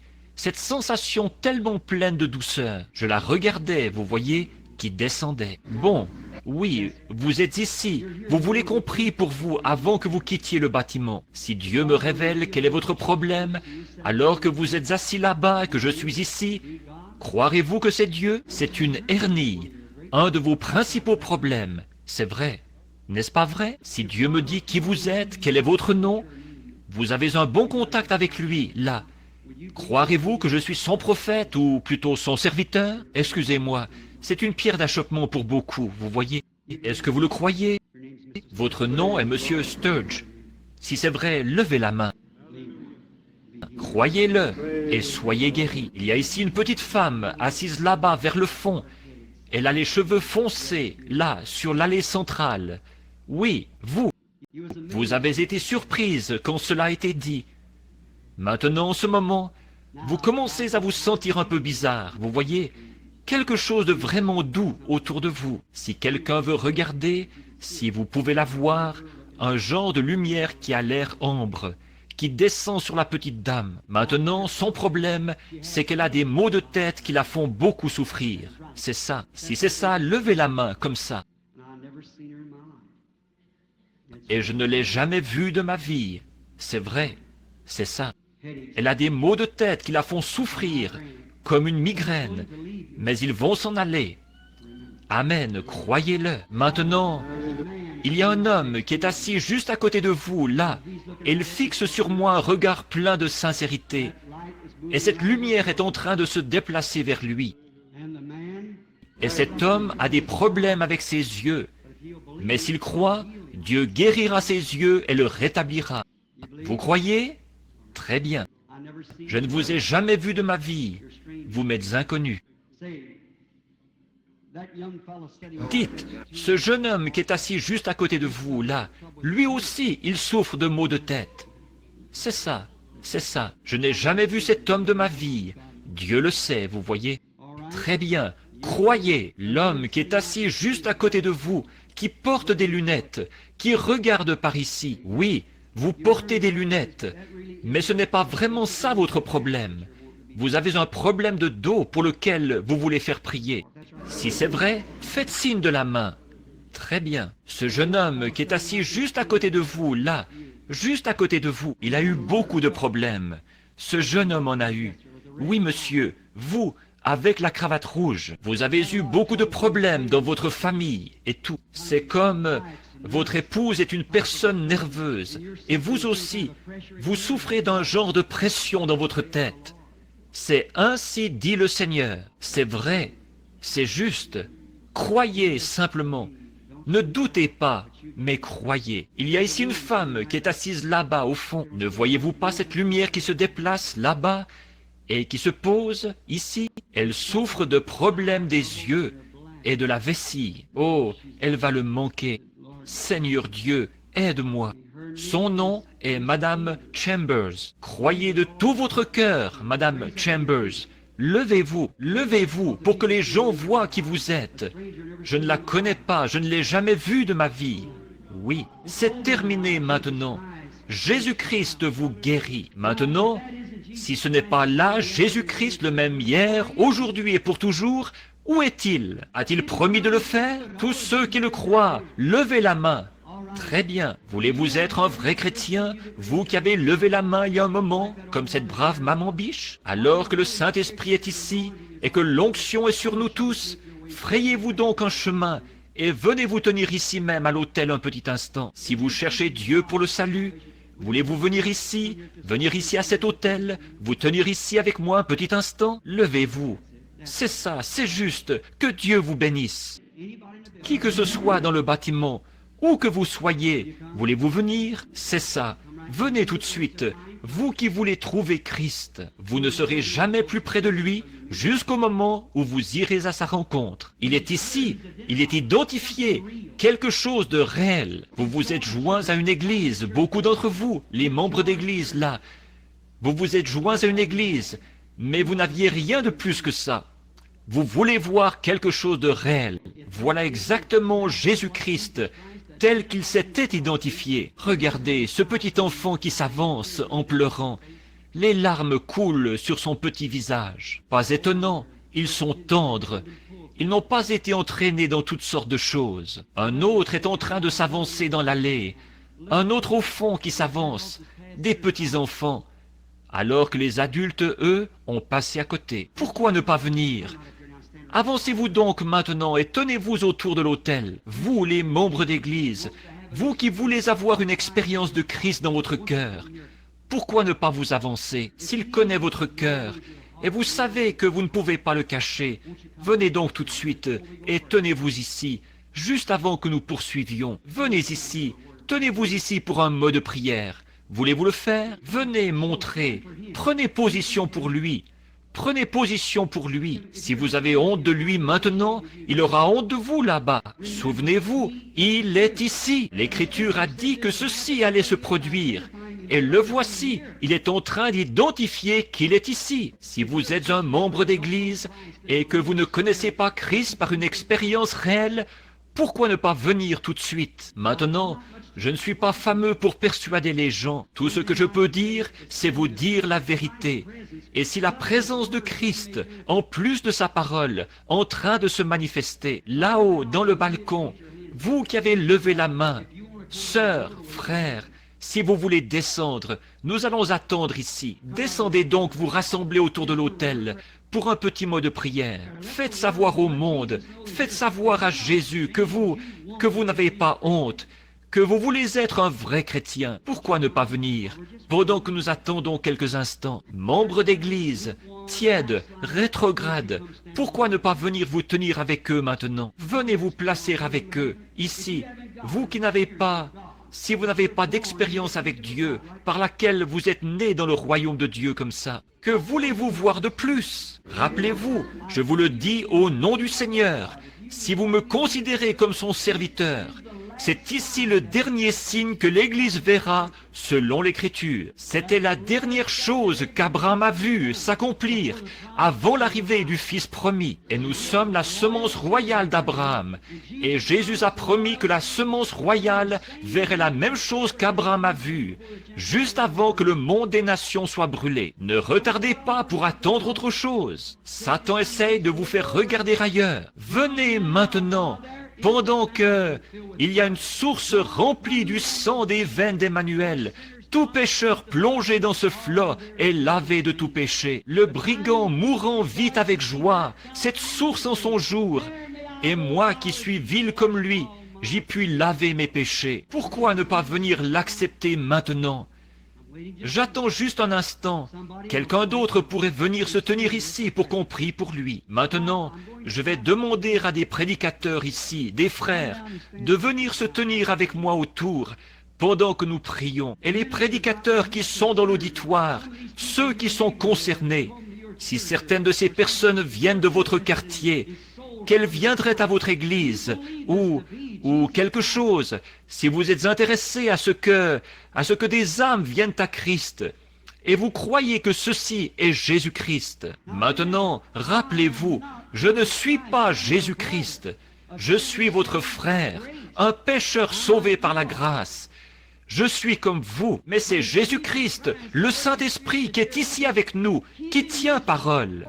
Il n'est pas obligé de faire ceci, mais il a promis qu'il le ferait. Jésus n'était pas obligé de guérir les malades, mais la Bible dit qu'il l'a fait afin que s'accomplisse ce qui avait été promis à son sujet. Maintenant, peu nous importe à quelle sorte d'église vous appartenez. Si vous croyez que Jésus-Christ est présent, si vous croyez qu'il existe une expérience de la nouvelle naissance, du baptême du Saint-Esprit, prédicateurs, approchez-vous, venez parmi ces gens ici, avancez-vous jusque parmi eux, imposez-leur les mains. Nous allons offrir une prière pour eux. Je demande à notre assemblée d'être aussi respectueuse que possible pendant quelques instants. Comment savoir ce que le Saint-Esprit pourrait faire? C'est ça, entrez parmi eux, mêlez-vous aux gens, que chacun vienne parmi eux. Maintenant, souvenez-vous, il n'y a qu'une chose que vous puissiez faire, c'est d'accepter ce qu'il vous a promis. Avez-vous vu la réalité de la résurrection de Christ? Maintenant, je vais demander à l'Assemblée s'ils veulent bien se lever un instant, par révérence et respect envers cela. Que chacun de vous croit maintenant. Confessez tout ce que vous avez fait. C'est tout ce que vous pouvez faire. Ensuite, demandez à Dieu de vous pardonner.